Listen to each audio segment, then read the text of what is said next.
lesson 12 in a course of miracles. So, the starting of what you're going to see today, I believe, is that you're going to start to understand the process thus far as those daily lessons and what they were leading us to. Because today is kind of a pivotal one. And to get there, though, let's just review quickly what we worked on. Nothing I see in this room means anything. That was our first lesson. I've given everything I see all the meaning that it has for me, was our second. I do not understand anything I see was our third. Our fourth was these thoughts do not mean anything. So we went from what we were seeing visually to what we were thinking. They are like the things I see in this room. I am never upset about the reason that I think. And in that lesson, we asked that you looked at the core of what the upset was, the feeling you had or the emotion. So anger, fear, so being afraid. And then you got specific about what that was from or what the cause was, right? So I'm never angry at John for the reasons that I think. I'm never afraid of making a phone call to someone I don't know for the reason I think. So that's really what that lesson did and how it helps us. Number 6, I am upset because I see something that is not there. So that's about how we create the stories that create either fear or, I always say this with the stories that either help us move forward or stop us. Lesson number 7 was I see only the past. Lesson number 8, my mind is preoccupied with past thoughts. Now, in those two, it's like the only context we have for giving meaning to anything is from our past. And so the idea is that if we want to change that, we have to stop going there. I do not understand anything I see. I do not understand anything I see. Now, that's different than this one that we did in... these thoughts do not mean anything, right? So it's the thoughts. Now this is about I do not understand. That was in lesson number 9. And then lesson number 10 is my thoughts do not mean anything. And yesterday we had you work on this one. My meaningless thoughts are showing me a meaningless world. Oh no, that's today. How did I missed, what did I do here? My No, meaningless you're thoughts. right. Yeah, that was No, that yesterday. is number 11. Number Yeah. 12 is very similar. So I'm like, wait a minute, this seems so familiar. Yes. So let me ask you this. My meaningless thoughts are showing me a meaningless world. It was a little bit different in the exercise we asked you to do yesterday. And that was to start with your eyes closed and then open your eyes and then see what there was around you.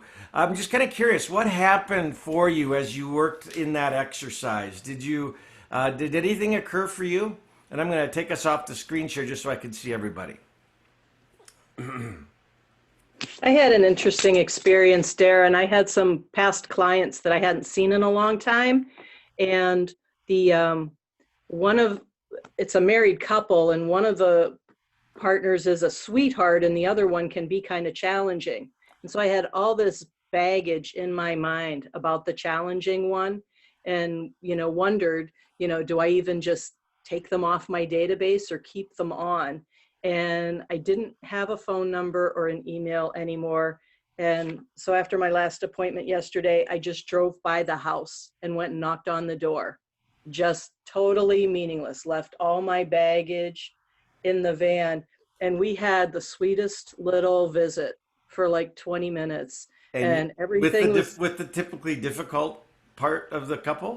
with someone, yeah, because he's only difficult when he's faced with challenge, and so it allowed me to put it all in perspective, and I knew them and helped them move when they were getting married, and that was like 20 years ago, and at one point the husband was on the phone and the wife goes, yeah, the first 5 years were really tough, but we knuckled down and got through it. And I was just like, oh, okay. So it was just funny and it was good to just let all my thoughts be meaningless. I had all these preconceived notions. I was just making up all this crap in my mind. And when I just decided to leave it behind, I just had a really nice reconnect. And now they're both in my database with 100% health scores. Awesome, 100%. Wow, you got all of it, even the little 4%ers. Even the birthdays, because I drove up and there was like some blown around balloons that said happy 80th birthday.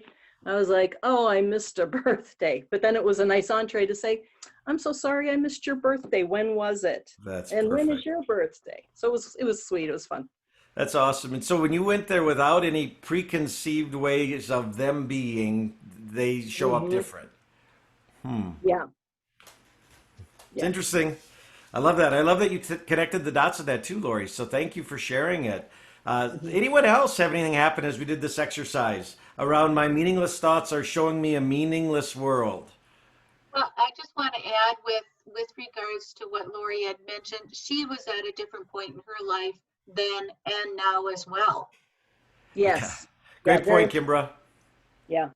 You Yeah. know, Yes, so we're always at a different place, aren't we? And so maybe that's a piece, well, not maybe, it is a piece of the puzzle, isn't it? As to how we show up for people and how people show up for us.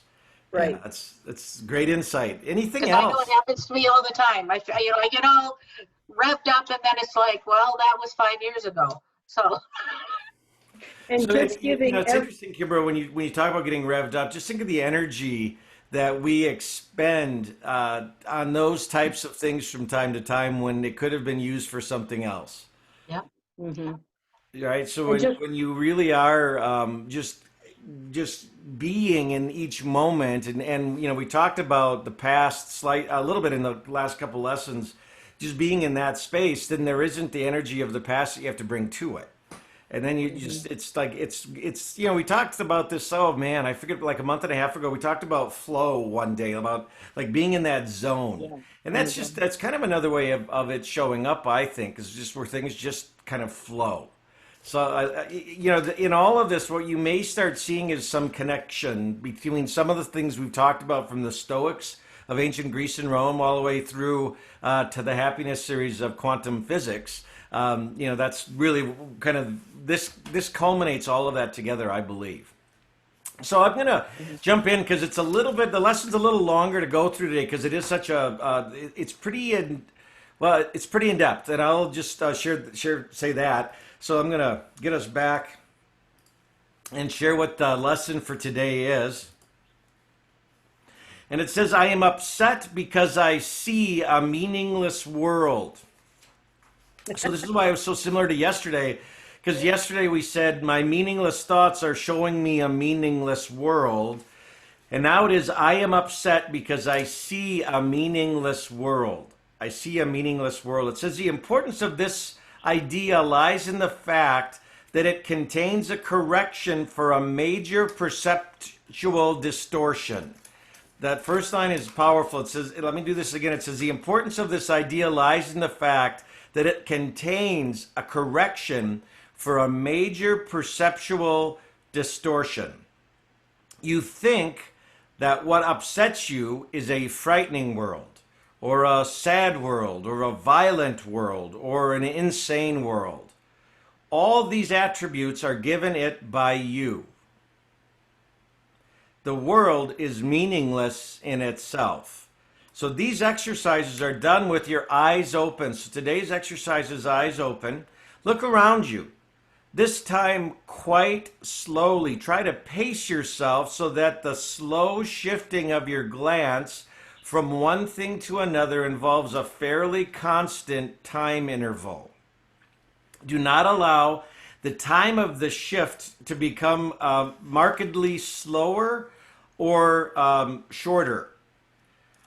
However, try instead to keep a measured, even tempo throughout. So this is as you just look around to get a visual, just get into a tempo that's slower than maybe what we've done before, but not, doesn't slow down and doesn't speed up. Just it's the same as all the way through each time you practice this. When you see what you see does not matter. What you see does not matter. You teach yourself this as you give whatever your glance rests on equal attention and equal time. This is a beginning step in learning to give them all equal value. As you look around you, you say to yourself this, and I'm going to put this on the screen for you. Well, actually, I don't have that one. I'm just going to read it. I think I see a fearful world, a dangerous world, a hostile world, a sad world, a wicked world, a crazy world. I think I see. I think I see. Actually, I do have that. I think I see a fearful world. I think I see a dangerous world. I think I see a hostile world. I think I see a sad world. I think I see a wicked world. I think I see a crazy world.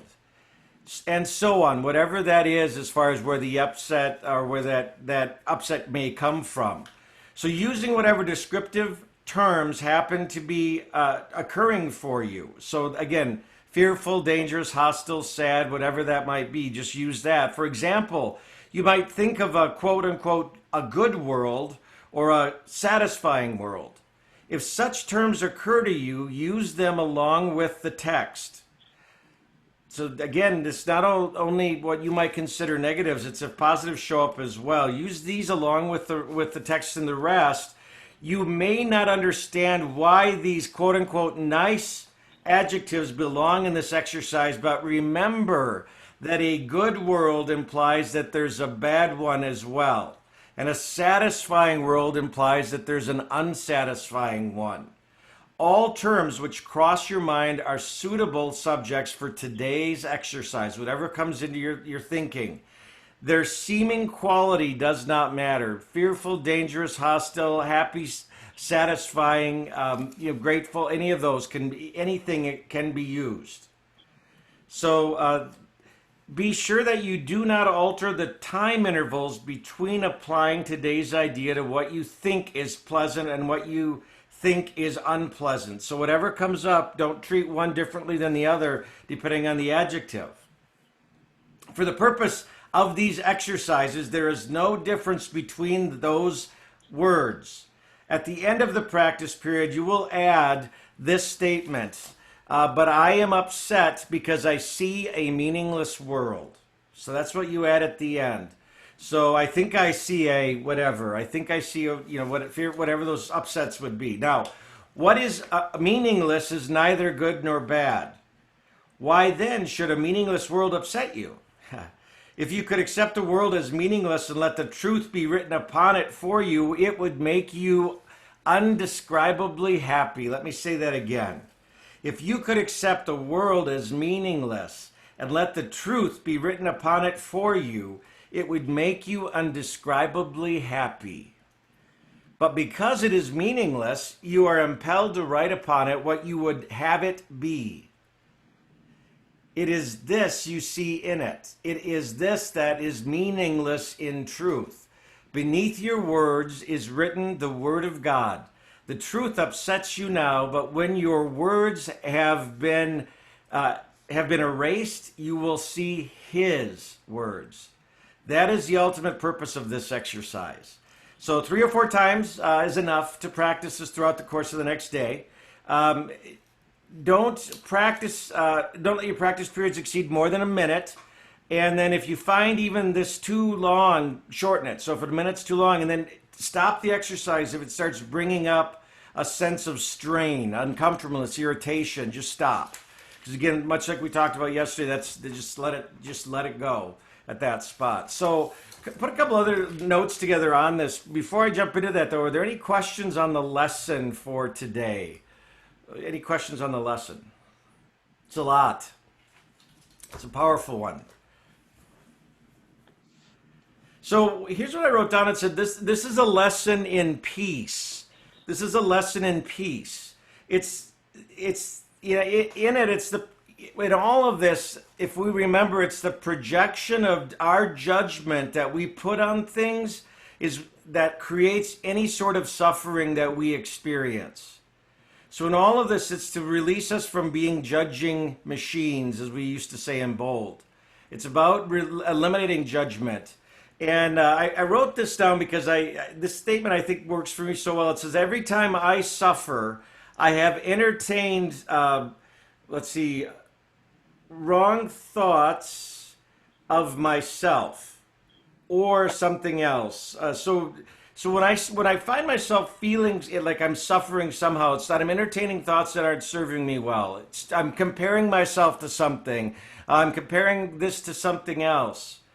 And that whole idea is that because we've all been programmed this way to be judging, right? We're always comparing. We're programmed, and that's what this Course in Miracles is working on. The first 2/3 of the 365 lessons is to reprogram ourselves away from that. In all of that, I just put down, so if I understand that to be, and this is a lesson in peace, is that when I can get to that spot where nothing has meaning, is where I truly can just live in peace and be in peace in every moment. And when I find myself suffering, it's a choice I've made. When I find myself suffering, it's a choice I made. Suffering is optional in this, if you choose different. So in that moment when I choose not to judge, then I can shift my consciousness to a moment of peace. So in that moment when I find myself that I'm suffering, I could choose not to judge whatever the source of that suffering is, and I could shift my consciousness then to a moment of peace. That's the goal in all of this. And you may have that, you may experience that today. You will remember it. If you do, you may not. That's okay too. There is no right or wrong. It's just part of the process. And then the final thoughts I've got is we have been programmed to separate ourselves and to judge. That's just the way we've been conditioned as humans. From the very beginning, like the first grasp we had as children, we were always being compared. And so the last thought I've got here is I wrote down, my suffering is optional and it's up to me to decide. So it's your choice. We're giving you the tools to let go of that. And that's what this exercise does today. So any questions, thoughts, comments on that? All right, guys, I'll say thank you. Thanks for being here in this conversation today. I know it's a lot. The one thing I'll just remind you of is that if you go out, because this is not copywritten, that was never the intention of Helen Schuckman. There's all kinds of great material online that's free to grab a hold of. If you get stuck in some spot, you can go get the content if you'd like. And then I do have updated on the Library Academy Pivot 2020 is the videos of these lessons as well. So it's updated all the way up to yesterday's is there. I think today will be there shortly. And so you can always catch up that way. So with that, I'd say thank you so much. Have an awesome day. It's great that it's cooled off outside. It doesn't feel so oppressive. And you have an interesting lesson with this one. Remember, no more than 3 or 4 exercises of it. And then we'll talk about it tomorrow when we get together. So thanks for being here. We will see you tomorrow. Thanks, Darren. My pleasure. Thank you.